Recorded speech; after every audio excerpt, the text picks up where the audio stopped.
কাল একটা স্বপ্ন দেখে খুব চিন্তিত হয়ে আছি। কি করা যায় বলতো? আগে মহারাজ, আগে তো স্বপ্নটা শুনি, তারপর কি করা যায় সেটা ভাবা যাবে। হ্যাঁ, ঠিক ঠিক, আমি স্বপ্নটাই তো বলিনি।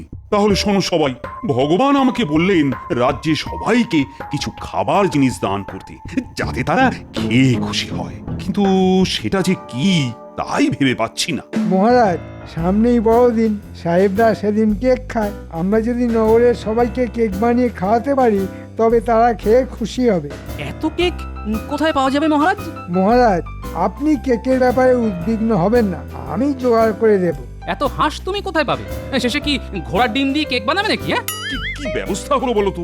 এখন তো কৃষ্ণনগরের সাহেব কম নেই, নবাব তাদের ব্যবসা করার অনুমতি দিয়েছেন।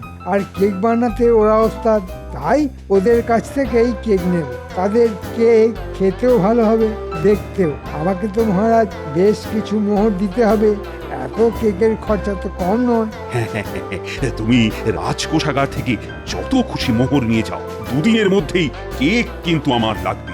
মহারাজ, মন্ত্রী মশাইকে বলে দিন খরচের হিসেবটাও যেন কেকের সঙ্গে উনি আপনাকে দেন। সব খরচের হিসেব রাখাটা খুব জরুরি কিন্তু।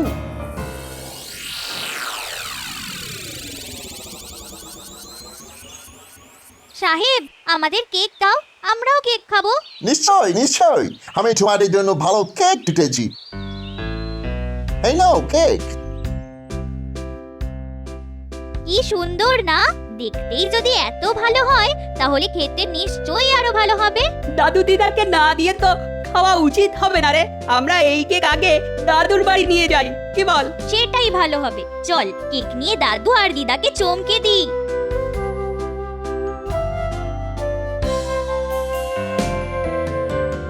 আরে গোপাল যে, এসো এসো এসো এসো, ক্ষীরের পিঠে খেয়ে যাও, একদম টাটকা। খেতেই তো এসেছি, তা দাও খান বিশেক পিঠে। এই তো চাই, এই তো চাই। লোকে যেখানে ওই পিঠে ছেড়ে কেক খাই কে জানে, তাও যদি টাটকা হতো। হ্যাঁ, এই সময় কেকের এত চাহিদা হয় যে সাহেবেরা পচা ডিম দিয়ে কেক বানায়, সস্তায়ও দেয়, লোকে সেটাই কিনে খায়। হ্যাঁ, একবার ওই মুখ দিয়ে দেখো খেয়ে, দুবার আর খেতে চাইবে না। হ্যাঁ, পচা ডিম মানে মন্ত্রী সস্তায় ওই ডিম দিয়ে তৈরি কেক নিয়ে যাবে, হ্যাঁ, আর বাকি মোহর নিজের কাছে রাখবে। তা যা বলেছো ভাই, কৃষ্ণনগরের মিষ্টি ছেড়ে লোকে এখন কেক খাচ্ছে। সত্যি কথা বলতে কি, নবাবের উচিতই হয়নি সাহেবদের এখানে ব্যবসা করার অনুমতি দেওয়া। এটা কিন্তু একদম ঠিক কথা বলেছো গোপাল। ওই তো একটা সাহেবের দোকান, গিয়ে কথা বলি। এমন দরদাম করব না, সাহেব পালিয়ে বাঁচবে। আসুন আসুন, ভালো কেক লইয়া যান, নিজে খাইবেন, অন্যকে খাওয়াইবেন। না না, আমি নিজে খেতে আসিনি, কেক নিয়ে যেতে এসেছি। বাহ বাহ, আপনি তো মশাই রাইস আদমি আছেন, তা কত কেক লাগিবে? ধরে নিন 500 কেক। 500 কেক, সেটা অনেক দাম পড়িয়া যাইবে। দাম পড়িয়া যাইবে মানে? এত কেক নেব তাও দাম পড়ে যাবে? এটা কৃষ্ণনগর, রসের জায়গা, এখানে ব্যবসা করতে গেলে দাম কম নিতে হবে, বুঝলে সাহেব? আমরা সারা বিশ্বে ব্যবসা করিয়া বেড়াই, আমাদের আপনি ব্যবসা শিখাইবেন? আগে কত দিতে পারিবেন সেইটা বলুন। 500 কেকের জন্য দিতে পারি 500 মোহর, এতে আপনার পোষালে দেবেন, নইলে দেবেন না। দিতে পারিব না তো একবারও বলি নাই, কিন্তু সেই কেক হইবে পচা হাঁসের ঝিমের, চলিবে? হ্যাঁ হ্যাঁ, চলবে। আমি তো আর খাবো না, বিলিয়ে দেব। ঠিক আছে, কবে লাগিবে? বড়দিনের দিন সকালে।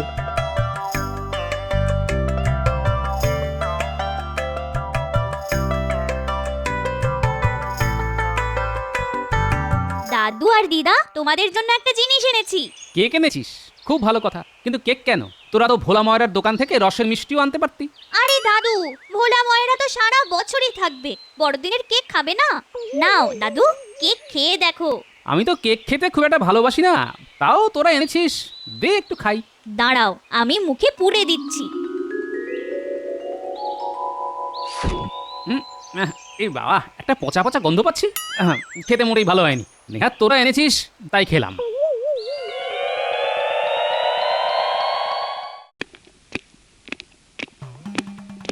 মহারাজ, কেকের ব্যবস্থা করে এসেছি। হ্যাঁ, দাম একটু বেশি পড়লো বটে, কিন্তু কেক একেবারে খাঁটি। আরে খরচটা বলো, কত মোহর পড়লো?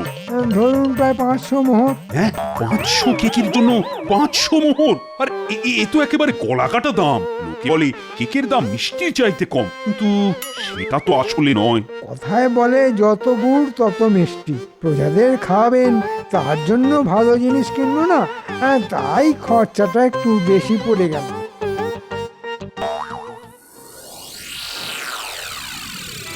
ওরে ওরে বাপ রে বাপ, গিন্নি গিন্নি পেটের ব্যথায় যে বিছানা থেকে উঠতে পারছি না।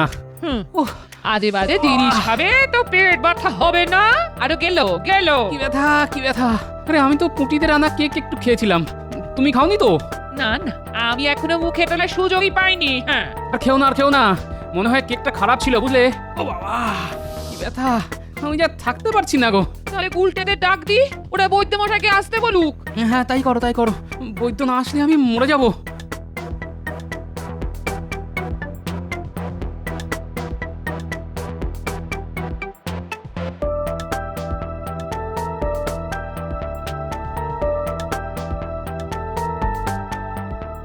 পেটে পেটে বিষ ঢুকেছে তোমার। কি খেয়েছিলে বলো তো? ওই বড়দিন উপলক্ষে পুটিরা একটা কেক নিয়ে এসেছিল, সেখান থেকে একটুখানি খেয়েছিলাম। সেখান থেকেই হয়েছে। কেন যে ওই পচা ডিমের কেক খেতে চাও জানি না বাবা। বিষাক্ত জিনিসের এক টুকরোই যথেষ্ট। গোপাল গোপাল, তুমি কিন্তু ওই কেক পেক আর খেতে যেও না। আর পুটি গুলটে তোদেরও বলছি, ওসব জিনিস খাওয়া ঠিক নয়, বুঝেছিস? শোন গুলটেন ন্যাপলা, তোরা যে দোকান থেকে কেক কিনেছিলি সেই দোকানের উপর নজর রাখিস, দেখবি কারা ঢুকলো আর কারা বেরোলো, বুঝলি?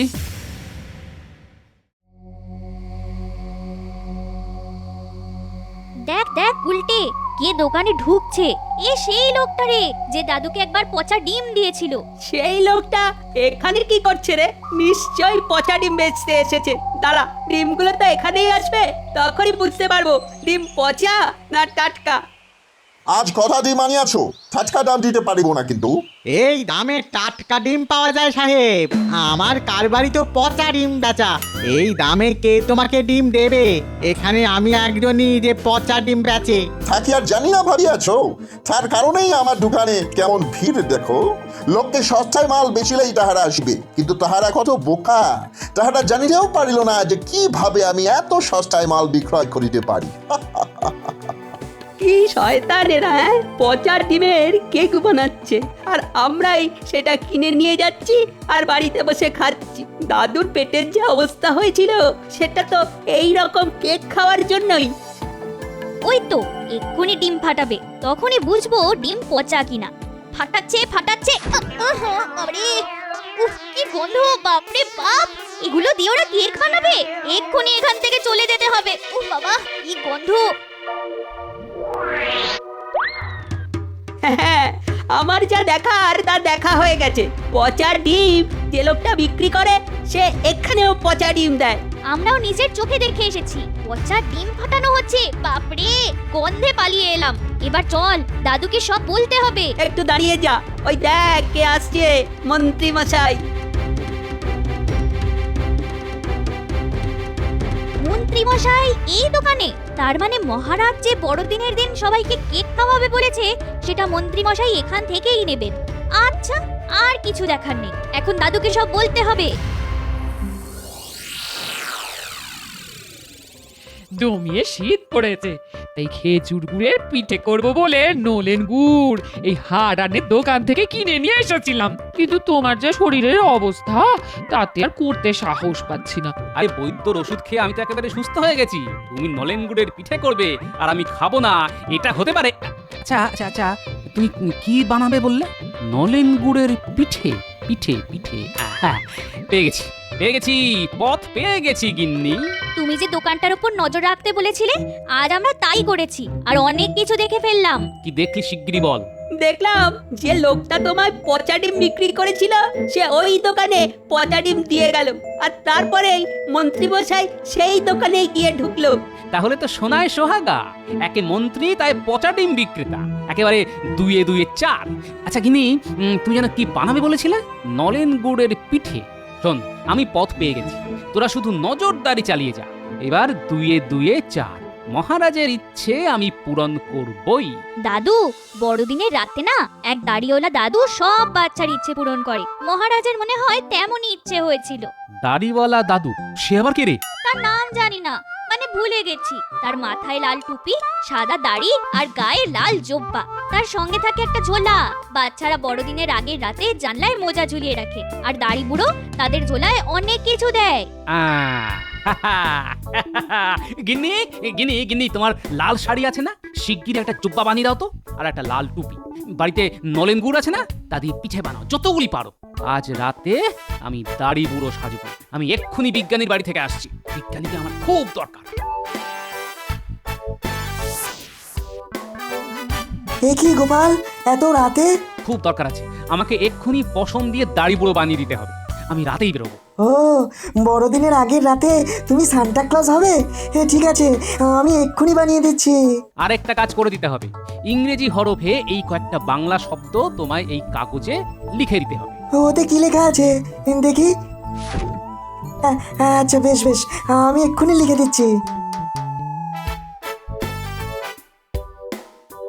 আমরা চৌর্যবৃত্তির দ্বারা পচা ডিমের কেক বানাইয়া অতি সস্তায় তা এখানকার মানুষকে বিক্রয় করিয়াছি। লইয়া যান, লইয়া যান, এত সস্তার কেক আর মিলিবে না। হ্যাঁ, তোমাকে যে কিভাবে ধন্যবাদ দেব বিজ্ঞানী, তার ভাষা খুঁজে পাচ্ছি না। এইসব অসৎ সাহেবদের শাস্তি হোক, এটা তো আমিও চাই। হ্যাঁ,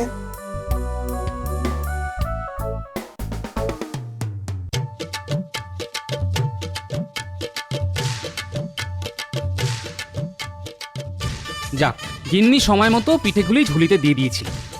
ওই যে একটা বাড়ি, ওই বাড়িতে একটা বাচ্চা ছেলে থাকে। এই যে মোজা ঝুলিয়ে রেখেছে, দিলাম ওকে একটা পিঠে।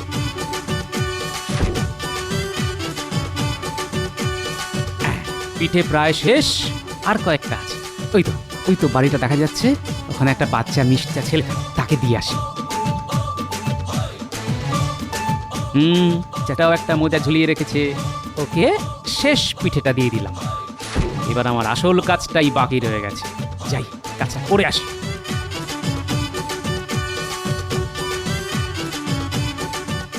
এবার এই কাগজটা দোকানের সামনে লটকে দিয়ে আসি।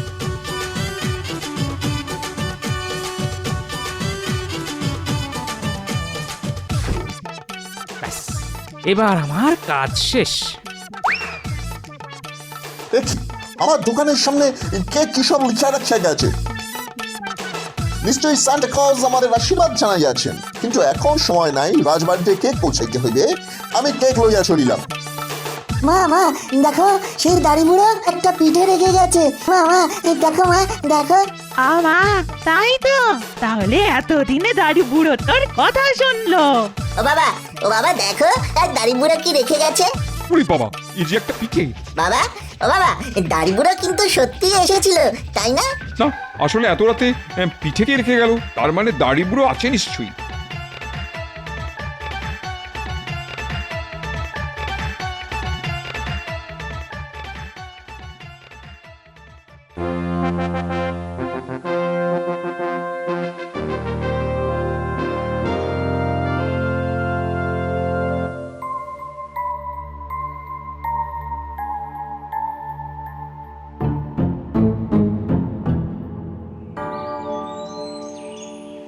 গুড মর্নিং মহারাজ। এর মানে কি মন্ত্রী?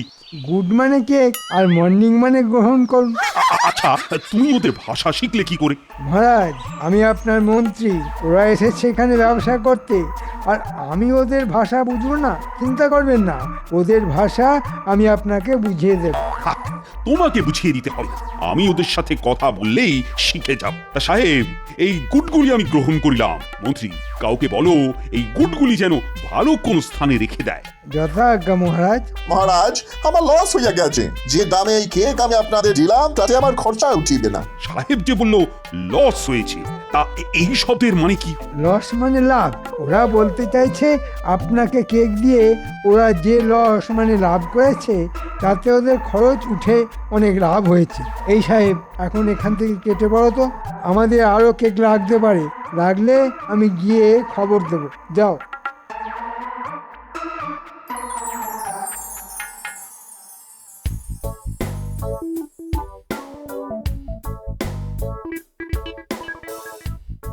যাক, সব কাজ হয়ে গেছে। সব বাচ্চাদের ঝোলায় ওদের দিদার বানানো পিঠে দিয়ে এসেছি। আমরাও পেয়েছি। তোমার জন্য বসে থাকতে থাকতে ঘুমিয়ে পড়েছিলাম। এবার যাওয়া যাক সেই সাহেবের দোকানে। তোরাও চল, মজা দেখতে পাবি।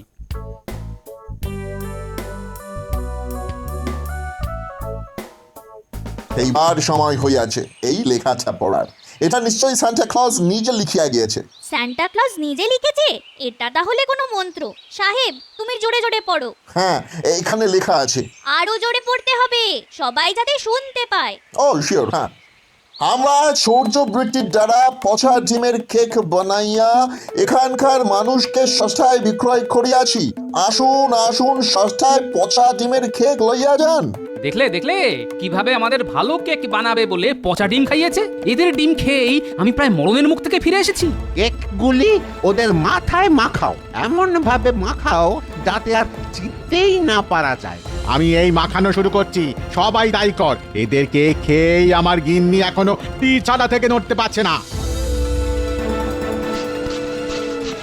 আমিও এই মাখানো শুরু করলাম। পুটি, গুলটে, নেপলা, তোরাও আচ্ছা করে এই সাহেবটাকে কেক মাখা।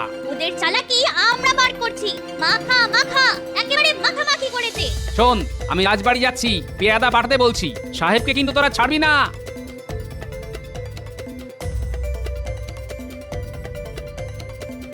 হ্যাঁ, আমি রাজ্যবাসীকে পচা ডিমের কেক খাওয়াতে যাচ্ছিলাম। হায় হায় হায়, কি সর্বনাশ হতো। সর্বনাশের কিছুটা তো হয়েইছে। যারা সাহেবের দোকান থেকে আগে কেক কিনে খেয়েছিল তারা এখন বিছানায় শুয়ে কাতরাচ্ছে। আমারও সেই অবস্থা হয়েছিল। এর সঙ্গে কিন্তু মন্ত্রীরও যোগ আছে মহারাজ, তাকেও আপনি ছাড়বেন না।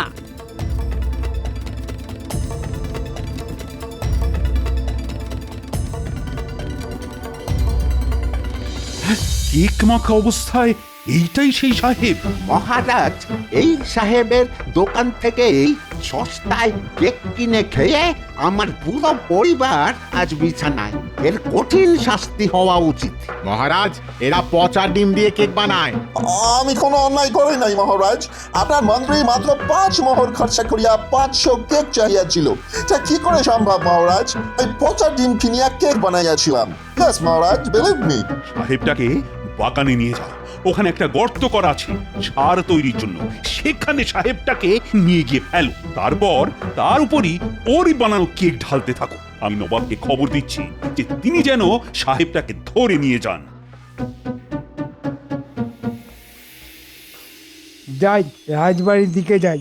এতক্ষণে সাহেব নিশ্চয়ই কেক দিয়ে গেছে।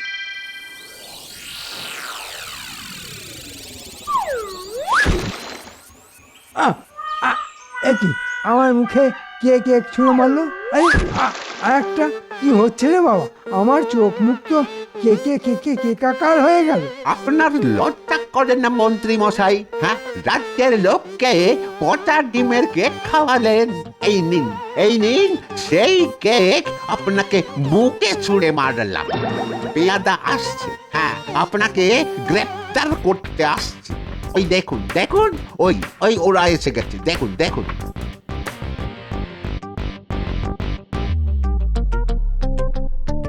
ছি ছি মন্ত্রী, তুমি সাহেবের সাথে হাত মিলিয়ে এই কাজ করেছো? আমি কি করলাম তাই তো বুঝতে পারছি না।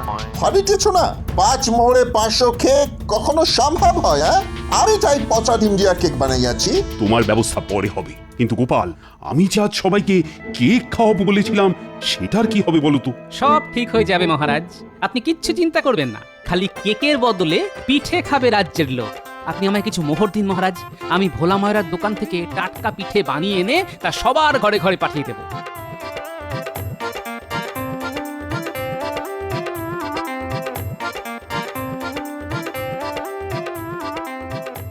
ভোলা, দেখো দেখো কি এনেছি, চালের গুঁড়ো, গুড় আর দুধ। ওই দেখো দুধ আসছে কলসি কলসি, তুমি এক্ষুনি পিঠে বানাও, অন্তত কমপক্ষে 500টা। সেই পিঠে ঠোঙায় ভরবে আমার খুদে বাহিনী। সবাই মিলে হাত দিলে কিছুক্ষণের মধ্যেই পিঠে তৈরি হয়ে যাবে। গোপাল যখন দায়িত্ব নিয়েছে তখন পিঠে আসবে। আমরা বরঞ্চ মন্ত্রীকে আগে শাস্তিটা দিয়ে দিই। ওই পচা ডিমের কেক যতটুকু বেঁচে আছে সেটাই মন্ত্রীকে খাওয়াও। না না, এই পচা ডিমের কেক খেলে আমি বাঁচবো না। আমি বরঞ্চ পালাই। ওকে পালাতে দিও না। ধরো ধরো ধরো ওকে, ধরো ধরো। বাঁচাও বাঁচাও, আমার গায়ে আর ডিম ছুঁয়ে মেরো না। আমার সারা গায়ে পচা গন্ধ, আমি গন্ধে মরে যাবো। এই রে, আমি যে গর্তে পড়ে গেলাম।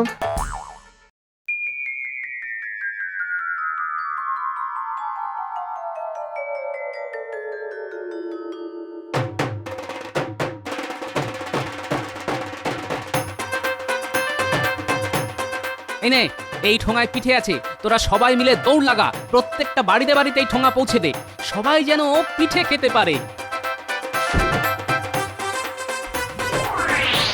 যাক, সবার হাতে হাতে পিঠে পৌঁছে গেছে মনে হচ্ছে। মহারাজের ইচ্ছে পূর্ণ হয়েছে। কেকের বদলে ভোলা ময়রার পিঠে। আহ, আমার একটা গান মনে পড়ে যাচ্ছে। পিঠে খেলে পেটে সয়, মিছে কথা কভু নয়, ময়রা যখন ভোলা মুখে মিঠাই গোলা, পিঠে খেলে নেই ভয়, পিঠে কিন্তু কেকে নয়।